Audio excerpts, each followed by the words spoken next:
C'est quand même intéressant, Kaprizov, parce que si on regarde ça dans la perspective du directeur général, Bill Guérin, qu'est-ce que tu fais là? Si le message qui semble être est ce qui semble être, c'est-à-dire offrez-moi la Lune, je ne la veux pas, je veux aller jouer ailleurs. À New York. Qu'est-ce que tu fais?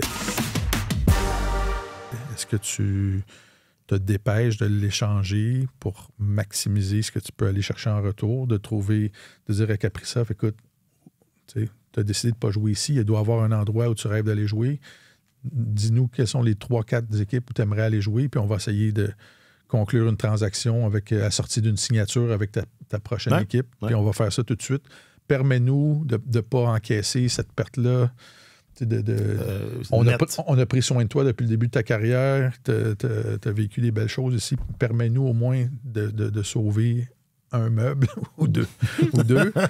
Et c'est ça. Moi, je pense que si ça, c'est définitif, c'est sa position définitive, ça crée une pression. Mm-hmm. On a eu Rantanen la saison dernière qui a été échangé par Colorado à la surprise générale et tout ça. Mais là, c'est un gars qui est dans les 7 meilleurs producteurs de points de la Ligue nationale dans les 3-4 dernières années qui dit « Je ne veux plus jouer chez vous ». À mon sens, comme directeur général, tu ne peux pas faire comme les Maple Leafs ont fait puis encaisser la perte puis dire à Mitch Marner, OK, bye. Puis... Non, mais ils ont eu Nicolas Roy. Ouais. Puis... Non, mais c'était très bien. C'était vraiment... Ils ont été cherchés à la dernière minute. Écoute, il pourrait très bien changer Kaprizov avant le début de la saison. Là. Oui. Ben, ça serait, comme Martin dit, dans un scénario en plus où est-ce qu'il s'entend avec la prochaine équipe, c'est le scénario où est-ce que tu vas maximiser un retour. Là. Mais après ça, c'est downhill. C'est ça. Si le joueur a la bienveillance d'identifier, mettons, 4 ou 5 équipes au lieu de une, parce que là, tu négocies avec une paire de menottes, mais de au moins essayer de créer une surenchère parmi 4-5 équipes, c'est un joueur qui va être convoité s'il est disponible. Puis dans le cas de McDavid, c'est ça, c'est une toute autre chose. C'est le meilleur joueur au monde, c'est l'identité de l'équipe, écoute, on n'a pas vu ça, je pense, depuis que le plafond salarial existe. Un gars qui est numéro 1 dans la Ligue dire à son équipe je ne suis pas pressé de signer ou laisser planer le doute de ne pas être de retour la saison prochaine. Ça doit créer beaucoup d'angoisse chez les Oilers. Cela dit, c'est légitime, non? Ben oui, ils ont le droit de décider de son avis. Non, oui, de manière empirique, mais je veux dire, dans ce cas précis, là, c'est pas impressionnant, là, la gestion des Oilers. Là. C'est pas rassurant non plus de voir cette administration-là. Tu as les 2 meilleurs joueurs, tu as le meilleur duo de centre, tu as le meilleur joueur au monde. Je veux dire, c'est quoi? C'est pas Jeff Skinner qui va faire pencher la balance ou devant le filet. Je comprends que c'est pas... en même temps... Non, mais pendant des années, par exemple, le fait d'avoir un plafond salarial qui était fixe faisait en sorte que si tu étais pour avoir 2 des 5 meilleurs joueurs au monde dans ton alignement puis qu'il fallait que tu les payes en conséquence. Puis encore là, Draisaitl a eu un contrat qui était vraiment à rabais pour sa qualité. Mais reste que le défi, c'était toujours, quand tu as une équipe qui est à maillon fort, c'est d'être capable de quand même bien les entourer. Puis à ce niveau-là, ça a toujours été un défi pour les Oilers au fil des années d'aller créer suffisamment de profondeur autour. Comme ça a été un défi à Toronto. Exact. Mais il était mieux à Toronto, non? En même temps. Ils ont 2 finales de la Coupe Stanley. C'est ça. Fait que si tu dis, ils vont nulle part, mais ils vont en finale. Fait que c'est pas si mal quand même. Puis je pense qu'ils se sont améliorés à ce niveau-là, puis ils ont été en mesure de générer une meilleure profondeur dans leur alignement avec des gars comme Evander Kane puis tout ça. Mais c'est juste que tu regardes l'horizon, c'est quand même une équipe, c'était l'équipe la plus âgée de la Ligue nationale.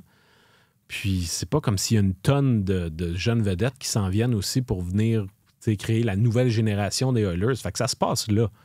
Alors, je pourrais comprendre McDavid s'il se dit, en m'engageant avec cette équipe-là, quels sont mes réels espoirs de pouvoir... Est-ce qu'on va rester hyper compétitif pendant très longtemps ou dans le fond, on est en haut, là, on est dans la montagne russe, là, on est en haut de la côte, là, puis on s'apprête à descendre assez vite, je sais pas. Mais sauf que c'est c'est pas une équipe qui, à mon avis, là, tu vois pendant 4-5 ans encore une progression, puis tu dis, OK, ils vont rester là longtemps.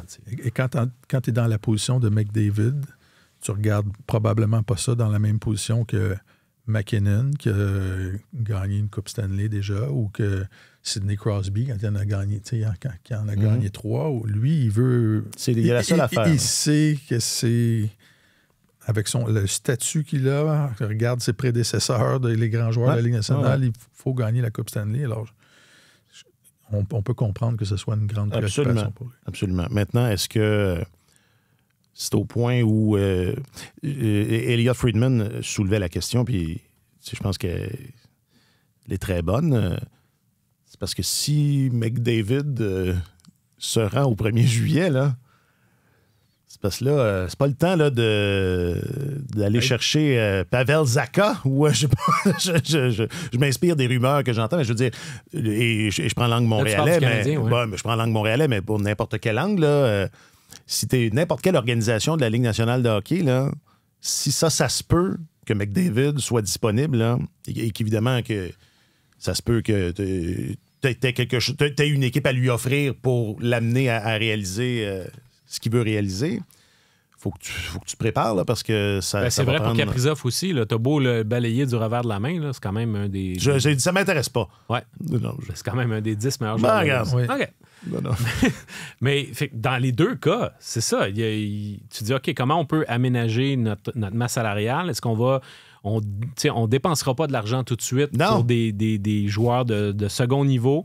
Nos actifs qu'on pourrait échanger dans une potentielle transaction, peut-être que ça vaut la peine d'attendre puis de tester. Je pense que du côté du Canadien, je suis pas sûr qu'il rêve tant que ça à Connor McDavid, mais Sidney Crosby, par exemple, ça, tu dis, OK, peut-être que ça vaut la peine qu'on se garde de l'espace tout de suite, ou qu'il y ait des jeunes joueurs qu'on n'échange pas immédiatement parce que au cas où cette porte-là s'ouvre. Fait que ça, c'est toujours... Quand tu as ce qui est fascinant, c'est que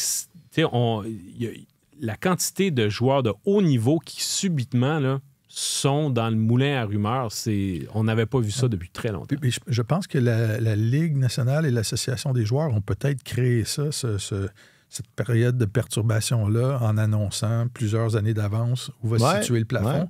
Parce qu'avant, les agents négociaient un peu à l'aveuglette. Là. On savait, on annonçait quelque part après les fêtes, le plafond l'année prochaine va être ça, mais tu ne pouvais pas savoir est-ce que le bon... tu pouvais, en jugeant les années précédentes, dire OK, ça va augmenter de temps, mais là, tu sais qu'en telle année, ça va être au-dessus de 100 millions. Puis tu vois que c'est une croissance qui va de plus en plus vite. Alors, c'est normal d'aiguiser ton crayon. Et peut-être qu'il y a plus de super vedettes qui vont signer des contrats plus courts en se disant je vais maximiser, comme Austin Matthews. Exact. C'est le modèle Austin Matthews. Terminons avec ça parce que le temps file, mais quand tu parlais de Kaprizov, ça m'a fait penser à Quinn Hughes aussi. Parce que je me pose la question, est-ce que ça va arriver de plus en plus souvent? T'sais, on en a déjà parlé.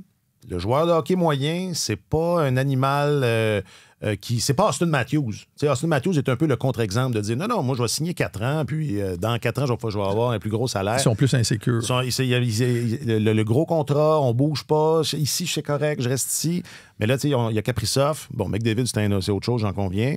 Hughes, c'est autre chose aussi, parce que l'idée, ce serait c'est une histoire familiale, ce serait une histoire familiale, mais reste que on n'est pas habitué de voir des joueurs dire je suis pas sûr, moi. Pas sûr que là, mon contrat achève, je pense pas.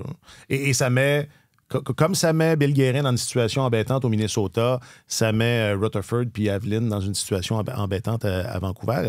Est-ce qu'on va en voir de plus en plus ou c'est. Parce que c'est pas fou de dire que le fait qu'on sache, qu'on ait une meilleure idée d'où est-ce que le plafond va être dans 3 ans, que.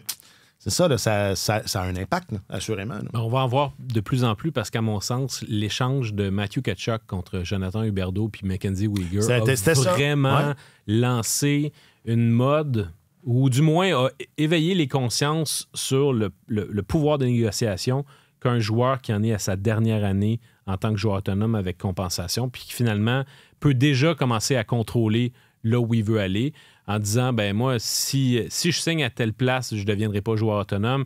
Puis tu tu peux déjà commencer à manœuvrer. Puis c'est une des raisons pour lesquelles Noah Dobson a été échangé au Canadien. C'est un peu... C'est vrai. C'est la même... exactement ça. C'est la même mentalité. Fait que oui, tu as les joueurs autonomes sans compensation, mais dans un contexte non seulement de plafond qui augmente, mais aussi de joueurs qui veulent orienter là où ils vont aller pour la suite de leur carrière.